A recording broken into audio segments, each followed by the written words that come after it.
What are we even doing? My thoughts are, it was alright. Pulitzer Prize for this? Another day, another play.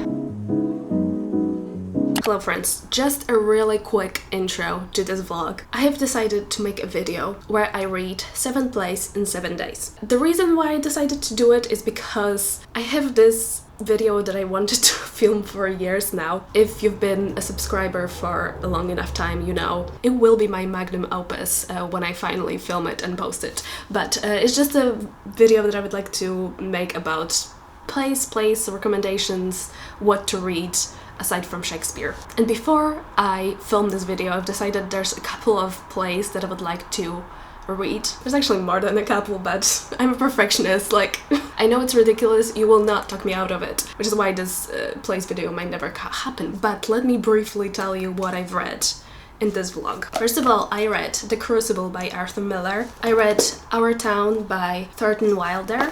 I read The House of Bernarda Alba by Federico Garcia Lorca. I read Cyrano de Bergerac by Edmond Rostand. I read A Streetcar Named Desire by Tennessee Williams, and 6 Characters in Search of an Author by Luigi Pirandello. So, that was the TBR. Just a heads up, a lot of the footage is filmed in the evening/night because I do work 5 times a week. So during those days I could only film after work.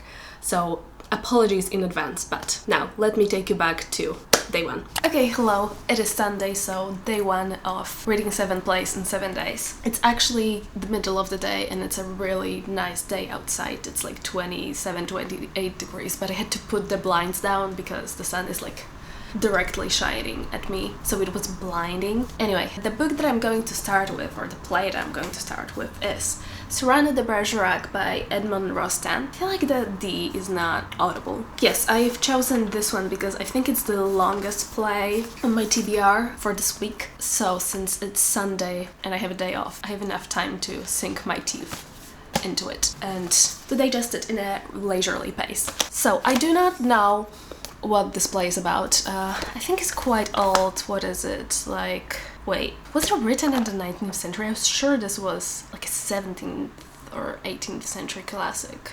Okay, this play has 5 acts, and I think, yeah, Act 2 ends kind of halfway through. So, in the halfway point, I'm going to tell you more about the plot and tell you about my feelings so far. And by then I should have a bit more info about this play. Sorry, I like to go into my books blind, so not much to say here. Let's go.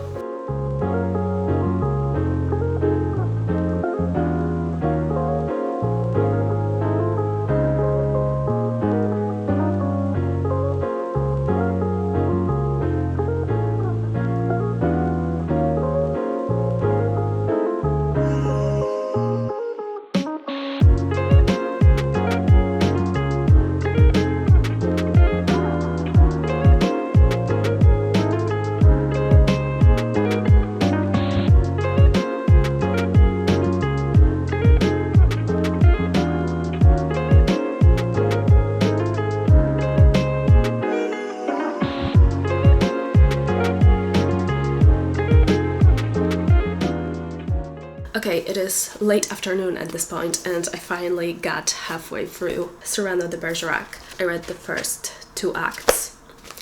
Before I tell you my feelings so far, let me just give you a better introduction to this play. First of all, this is a French classic, and I was correct, this is set in the 17th century, but this was published in the 19th century, so I think 1887, so the very end of the 19th century. This is a story of Cyrano de Bergerac, and that's actually a person that existed in real life. He was a French duelist and a playwright, and I think a poet. Here I don't think the main character is a playwright, but he is a poet and he is an excellent swordsman. And the thing about Cyrano is that he has a very big nose. Yeah, the plot is a bit silly, and basically he like fights anyone who like comments on it. Cyrano is in love with his cousin, but he has not confessed his love yet.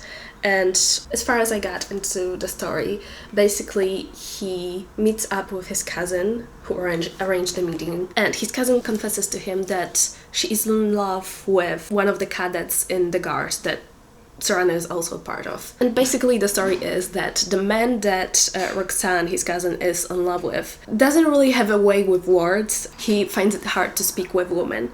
So Serena offers to help him, and he writes letters to Roxanne himself. And Christian, the handsome young cadet, pretends that he has written the letters. I feel like the premise is very simple. I don't know if I explained it very well, but it's not a very convoluted story. It is a comedy, and I'm not laughing. I'm not even chuckling at the jokes. I don't know, I feel like maybe this is the case where this works better on stage.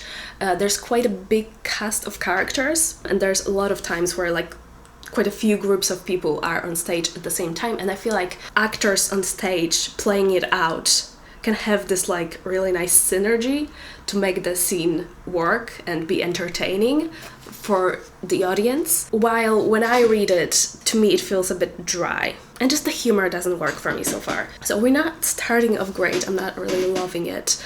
I'm not hating it either. I think at this point, I think this probably will be like a 3-star. I will finish it and I will let you know my final thoughts in the evening probably. I think I'm gonna go to a cafe and finish it there because I'm losing my focus. Sometimes it's hard to focus in my own house, so I'm gonna go to a cafe and finish it.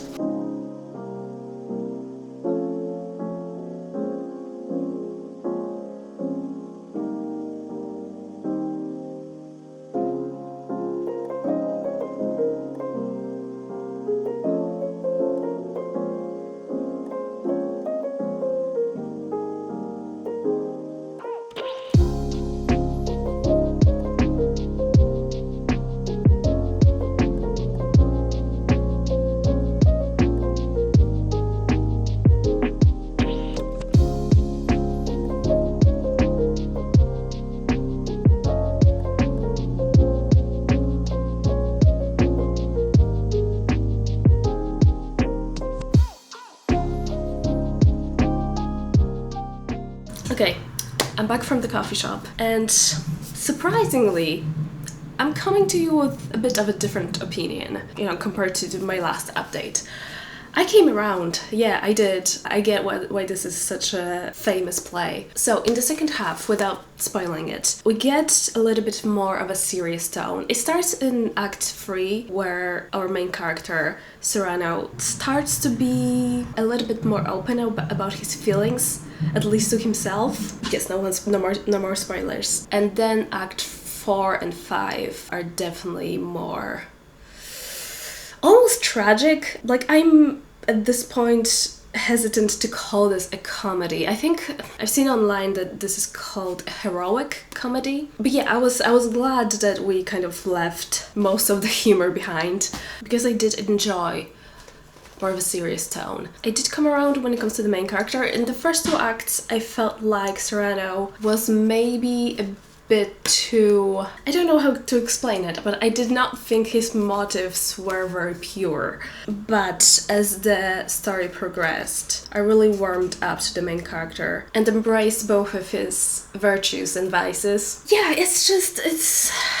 quite a timeless story about our insecurities holding us back and about missed chances in life. Yeah, I ended up quite enjoying it. I'm gonna give it 4 stars, and I'm glad I persevered because it ended up being quite an impactful story. So, tomorrow I think I'm gonna read 6 Characters in Search of an Author, because I feel like reading something a bit more modern. And yeah, I'll see you tomorrow. Just a little warning, I think I'm gonna dye my hair now. It's supposed to be a dark brown color, but I've used this dye before, and I do know that initially it's going to look quite black, and only after like 2 or 3 washes it's gonna look dark brown. So, what I want to achieve. I basically just want to make my hair color more even, because from here you can see that my hair is lighter. That's because I was bleaching it. What was it, last year? Yeah, I think last year. So yeah, if you see me tomorrow in like almost black hair, don't be alarmed. This will go away. I'll see you tomorrow.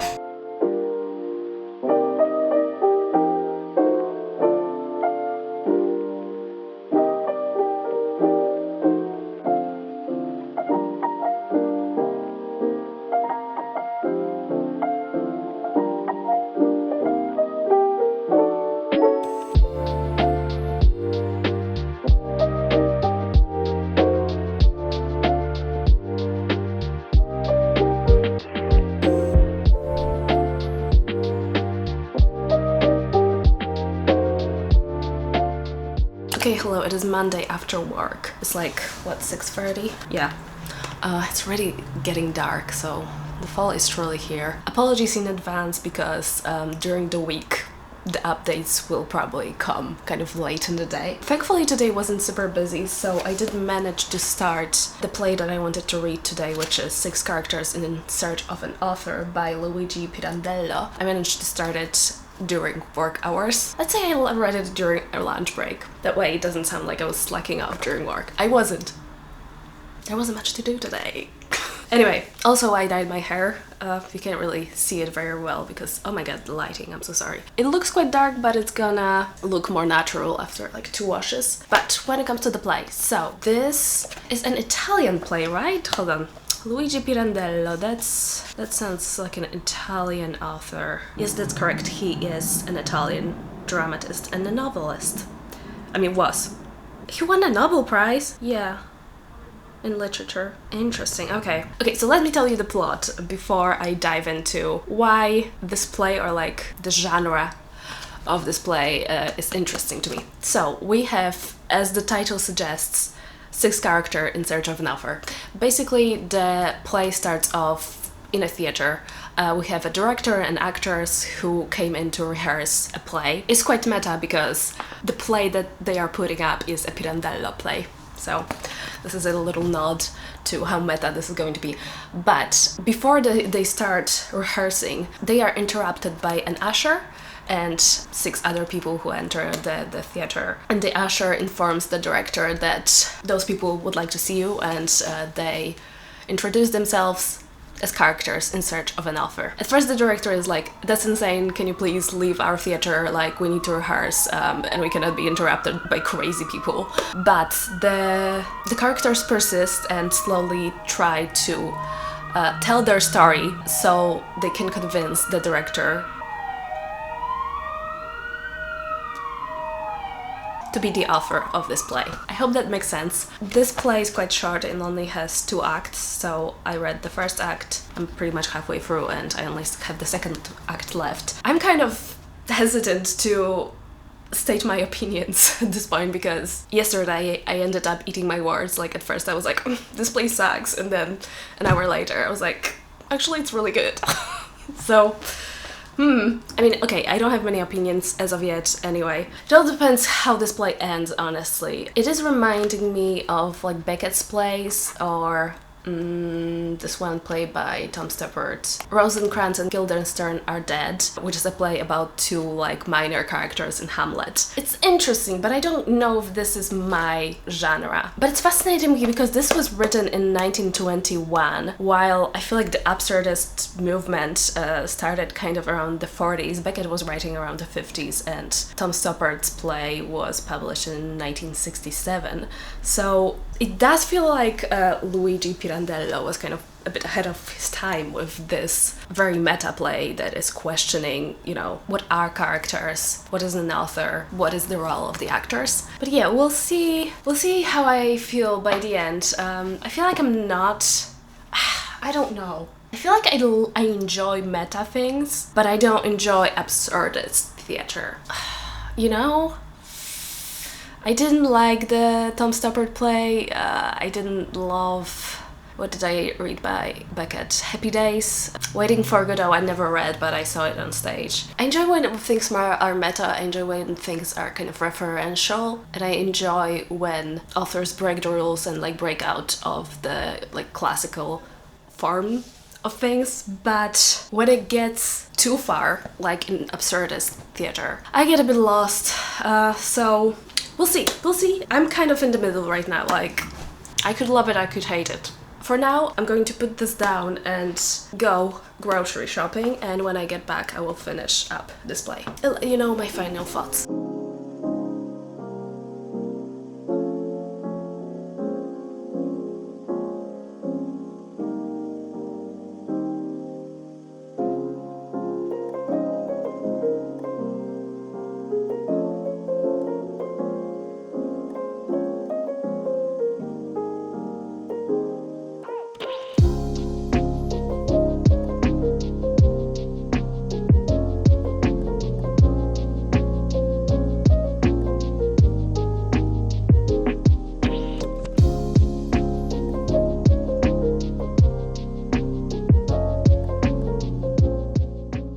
Okay, so I finished this. It was a bit heavier than I anticipated.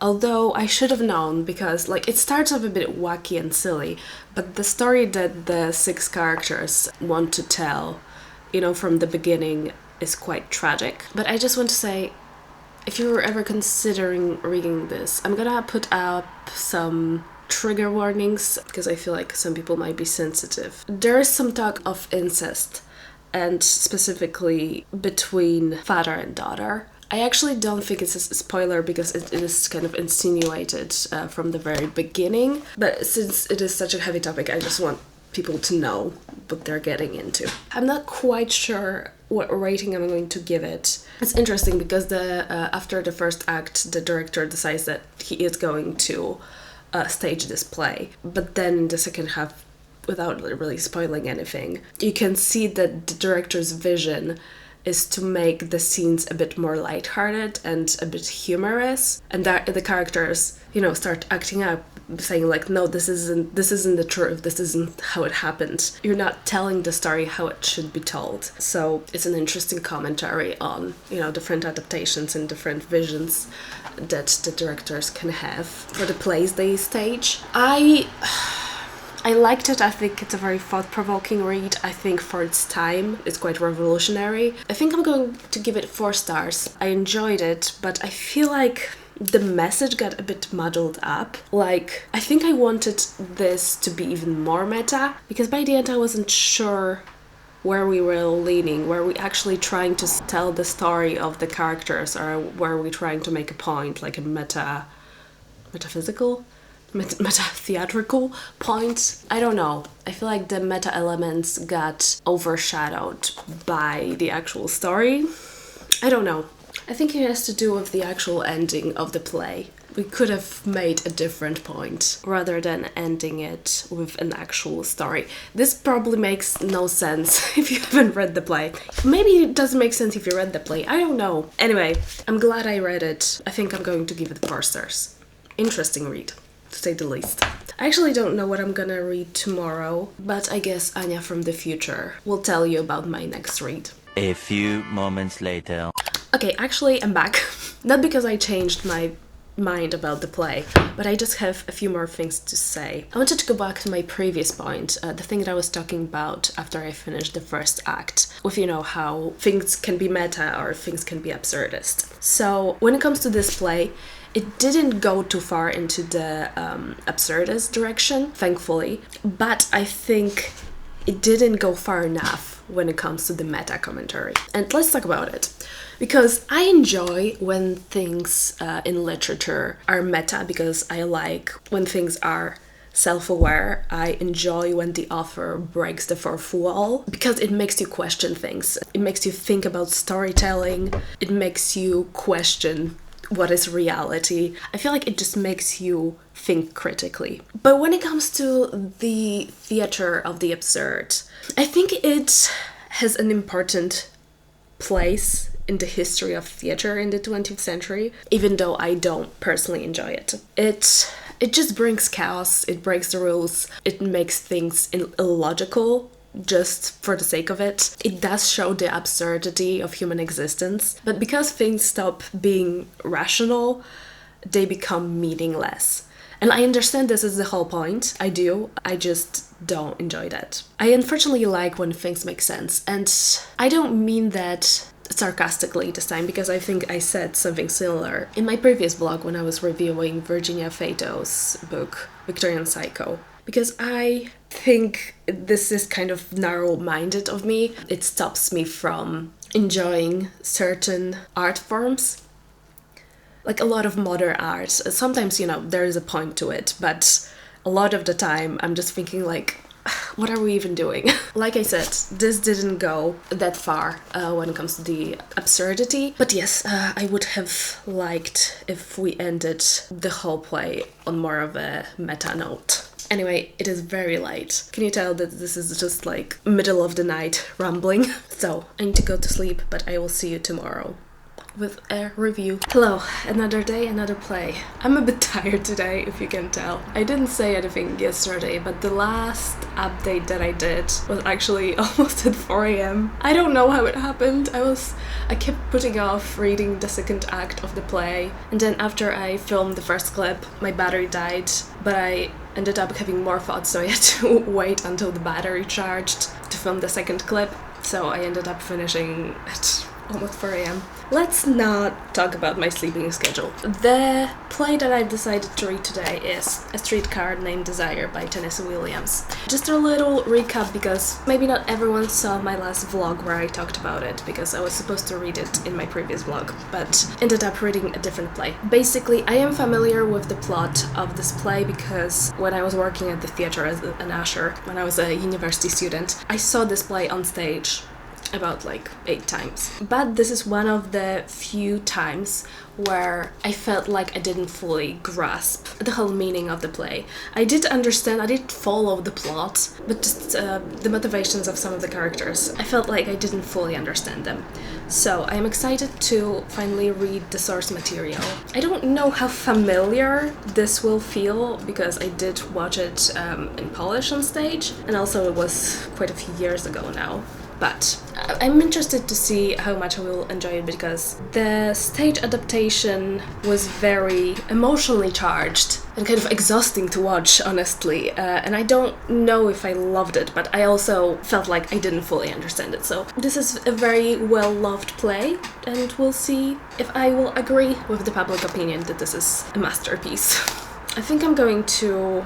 If I find a good audiobook, I might listen to it while reading the play physically. I really enjoy consuming plays that way. Anyway, since I'm a bit tired, I might just read the whole play in one go and then tell you my full thoughts at the end.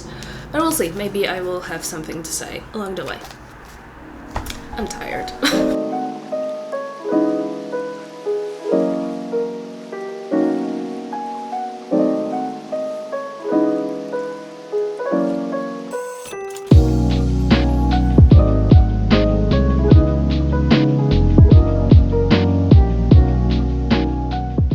Okay, hello, it is some hours later. Sorry there's not much B-side footage for today, but I was quite tired. I did actually take a nap on my couch for some time. But yes, I did finish A Streetcar Named Desire, and this was quite an interesting reading experience. This was not what I expected, actually. But firstly, let me tell you a bit about the plot. Even though there's not much to it, not much happens, it's mostly about characters unraveling. So basically this is set in the 1940s in New Orleans. We have 2 sisters, Stella, who lives in New Orleans with her husband, Stanley. They live in this not great neighborhood, they're rather poor, and Stella is visited by her older sister, Blanche. Both sisters were brought up in this rather well-off family, but over the years the family lost money, and Blanche, when she visits Stella, she tells her that the family estate was lost. There were some debts, there were some things that happened that led to it, and the estate had to be, I don't know, it's kind of unclear, kind of lost, sold, we don't know. And Blanche, when she arrives at her sister's house, we can tell that she's not doing well mentally. She's kind of very erratic and all over the place, but she's trying to pretend like everything's okay.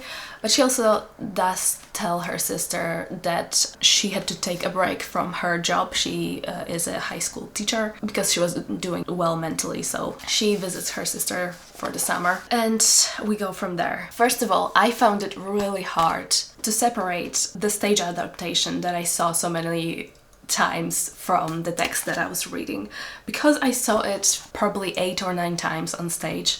This was the play that I've seen the most, along with King Lear, I think. Even though it has been many years, it is engraved in my brain. So there were some scenes that I was reading, but I was seeing the stage adaptation in my head and the actors that played those scenes. And also I can actually now tell some things that didn't work for me when it comes to the stage adaptation that I saw. First of all, the character of the younger sister Stella, I think it was miscasted. I didn't like her interpretation of the character. On the other hand, the character Blanche, I think it was played by Julia Kijowska, was brilliant on stage. She was the character that like came up the most in my memories. She really did a brilliant job with Blanche's character.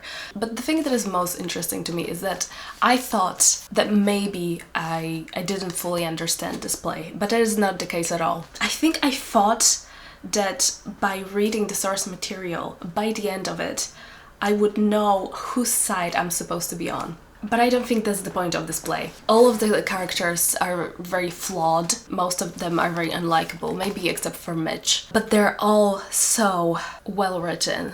They're such complex characters, even though a lot of them are kind of despicable people. I do understand why this play is so popular. And also, can I just say, I might have to rethink my TBR for this week because I have chosen some depressing plays. Granted, I did think both Cyrano de Bergerac and Six Characters in Search of an Author would be mostly comedies, but they both had some darker themes or more serious themes. Also, a little fun anecdote, not fun for the actress, but actually when I was first watching the play, it was either my first time or the second time, I think the first time. Basically, in the opening scene when Blanche meets the sister for the first time, she is quite erratic and she is quite drunk. And when I was watching the play, the main actress that was playing Blanche actually fell off the stage. This whole time, this whole play, the main character, even though she's on the brink of ruin, she is still wearing those like extravagant dresses and very high heels, at least in this adaptation. I'm talking about the heels specifically. And, you know, she does kind of stagger on stage because she is acting drunk. And when I was watching the play for the first time, she actually fell off the stage, but she played it off so well. She was still very much in character, to the point where I thought this was in the script, and only after I left and was talking with my friends that I worked with, they were all like, oh my god, didn't she fell off the stage? I was like, oh yeah, I guess she did. And only then I realized this wasn't part of the script. So hats off to Julia Kijowska. I think most people didn't realize in the audience that she genuinely just fell off the stage. But yes, when it comes to my rating, I'm not sure yet. I think I'll have to sleep on it, but this was really good. Bleak, depressing, but so well told. The characters were unlikable, but so fascinating. And actually, the husband, Stanley? Wait, was it Stanley? Hold on. Yeah, Stanley. He's Polish. And is it the best representation of Polish people? No. But even though at first I thought he would be quite a kind of simpleton, a brute, I thought he would be portrayed in this very one-dimensional way, but he was also a very interesting character, even though he was quite despicable. He had this intellect about him and cleverness that I didn't expect, even though I know the play, but it's still... Gosh, it felt so realistic. And yeah, this was a very interesting portrayal of gender norms of that time and desire and what the women decide to put up with against their better judgment. Very realistic, very hard to read, but quite brilliant. Yeah, I'm torn between a 4.5 star and 5 star. I'll let you know, probably at the end of the video. I don't know what I'm gonna read tomorrow. I need to reassess. I need to read something that's not gonna make me want to jump out of the window. And I don't know if I have anything like that on my bookshelves, so we'll see.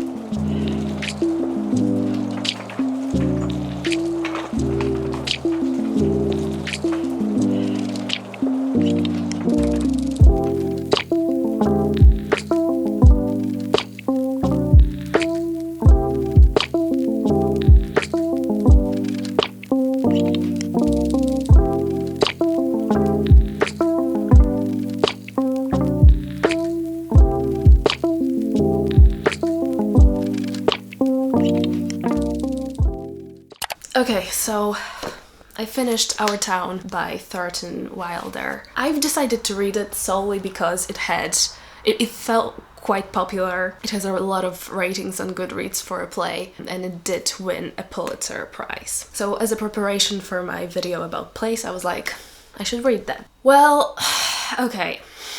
Honestly, I should have known that I wouldn't like this book because on the back it says that Wilder set out to bring realism back to theatre and celebrate the innocent, simple, and religious. So it makes sense that I didn't enjoy it.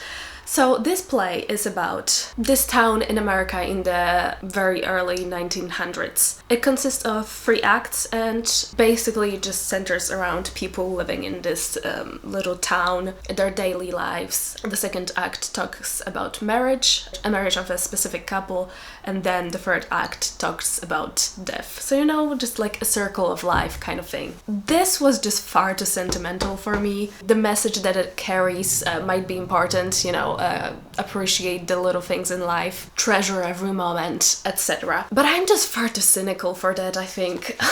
And also, it just...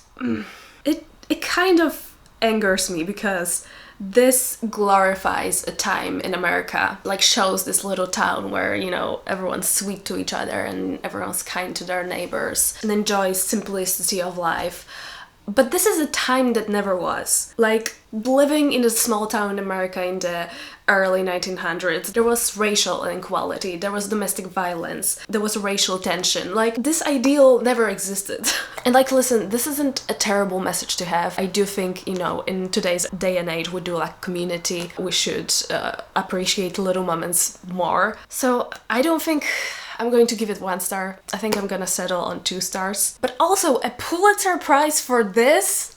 Was no one writing plays at the time? Jesus. There is a kind of interesting narrative device, I don't know what to call it. Basically, we have this like stage manager. It is kind of like meta theatrical because we have the stage manager who's kind of a narrator of this whole story, and he is, I think it's called like omniscient narrator. So like he knows what happens in the future and tells us about some deaths of the people who lived in that town that happen in the future. But yeah, overall, this was a waste of my time. Tomorrow, I think I will read No Exit by Sartre. I do think it's going to be quite heavy on the philosophy, existentialism specifically. So, we'll see how that goes. I'll see you tomorrow. Okay, hello, it is day 6 of the vlog, and there's unfortunately no footage of day 5 because I wasn't feeling too well. That said, I did read a play. I read it just like in bed on my laptop because I didn't have the physical copy. I read it as an ebook. And that play was No Exit by Jean-Paul Sartre. As this is a very famous play written by one of the key figures in the French existentialism, I wish I had some deeper thoughts than what I have. Because my thoughts are, it was alright. I don't know, it didn't change my life or anything.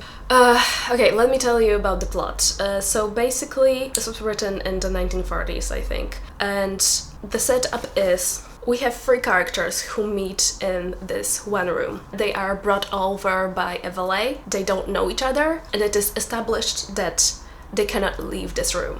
Basically, where they are is in the afterlife. It is hell, they have died, and this is where they are going to spend their eternity. They are a bit confused because, you know, even though it is hell, there are no torture devices, there are no flames, so they don't quite understand what they're supposed to be doing there. And as the play progresses, they slowly reveal details about their lives and tell each other how did they end up in hell, like what crimes did they commit that led them to being in this position. So that's all I'm gonna tell you. This play is where the very famous quote, "Hell is other people," comes from. And I do think it has some interesting things to say. But first of all, I feel like you do need some, at least basic understanding of existentialism to pick up what the author is trying to say here. And I think that's my problem, actually, because I don't love plays that rely heavily on like allegories or symbols. Like, it's very much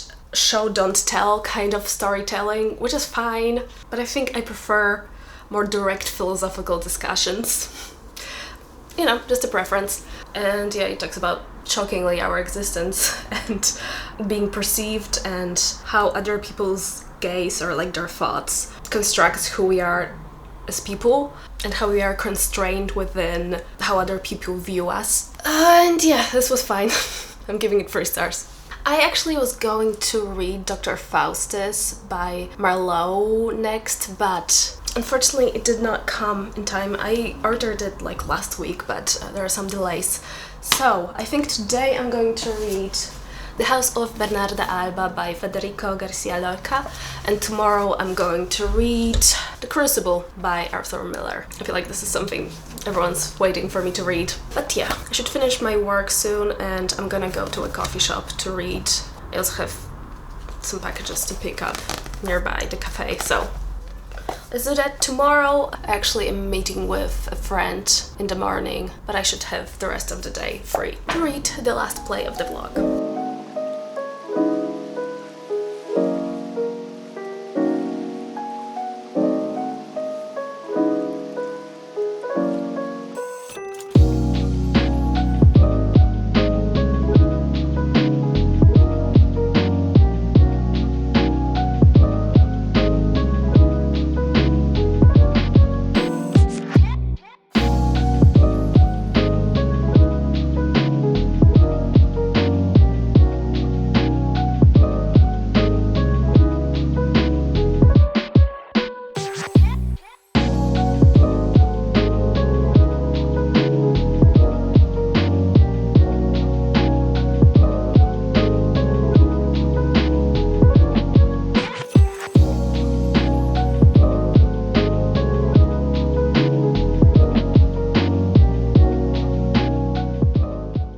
Okay, so I finished The House of Bernarda Alba by Federico Garcia Lorca. This was interesting. So this focuses on this matriarchal family. You have Bernarda, the mother, and her 5 daughters, and the play starts off when her husband dies. So she's the head of the family, and she decides that she and her daughters are going to be mourning for the period of 8 years. Bernarda is very domineering. She's very controlling of her daughters, and her house is like a prison. Like I said, she has 5 daughters, and her eldest daughter is 39. All of them are unmarried. But things change when the father passes away, because that means that his fortune is going to the eldest daughter. And due to that, the most handsome man in the town, the village, is suddenly interested in the eldest daughter. And that sets things into motion. This play actually has a second title. It's called The House of Bernarda Alba, a drama of women in the villages of Spain. So this portrays the lives of women, in the first half of the 20th century in Spain. And what's interesting about this play is that the whole cast is made of women. There is a man at the center of the plot, the handsome guy suddenly interested in the eldest daughter, but he's always off stage. Like, he is talked about, but he's never actually present. And it's an interesting choice also, because even though there are only women in this play, it still feels like the men are kind of the most important aspect of their life. The men still determine the woman's worth and are at the center of their lives. Yeah, like I said, very short, very simple play. It does make a point. Although, I don't know, the whole play, I was like, girls, stand up! Like, the men are not worth it. But yeah, enjoyed it. I would definitely read more from this author. I would give it 4 stars, I think. Also, interestingly, or devastatingly, the author was murdered. He was assassinated, and his body was never found. There are speculations why he was assassinated. Probably because of his political views. There was a rise of the right-wing movement parties in Spain, and he was definitely more left-leaning. He was also gay. So yeah, sad to see, but I'm excited to read more from him. So yes, tomorrow will be the last day, and I will read probably the most anticipated play, which is The Crucibles by Arthur Miller.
One eternity later. Hello. Okay, it is very late at night and I unfortunately cannot find my regular mic, so I'm using this little thing. I wanted to tell you that I finished The Crucible by Arthur Miller, but as it is quite late and I want to give you a proper review, I'm actually going to give you the final update tomorrow. I just wanted to stop in this moment in time to just acknowledge that I set out to read 7 plays in 7 days, and I did. But I do have some complicated feelings about this play, which I will tell you about tomorrow and wrap up this vlog. Okay friends, let me do a final wrap up. First of all, a review of The Crucible. I feel like most people know what this play is about. It's about the Salem witch trials. So it starts off with some girls being found dancing around the fire, and that sparks a lot of witchcraft accusations in the town of Salem, and it just shows how it affected the community of that town, you know, amidst the mass hysteria, false accusations, personal grudges, etc. So first of all, I'm really glad I read this play. I actually didn't know much about the Salem witch trials, but this play showed not only how the events kind of played out, but also tried to explain the possible motivations of people at that time. Yet to me, this part of history was quite hard to kind of wrap my head around, but I feel like Arthur Miller portrayed the mechanisms of mass hysteria and showed the characters' motivations very well. Also, I really liked how, even though it was a play, there were like interludes?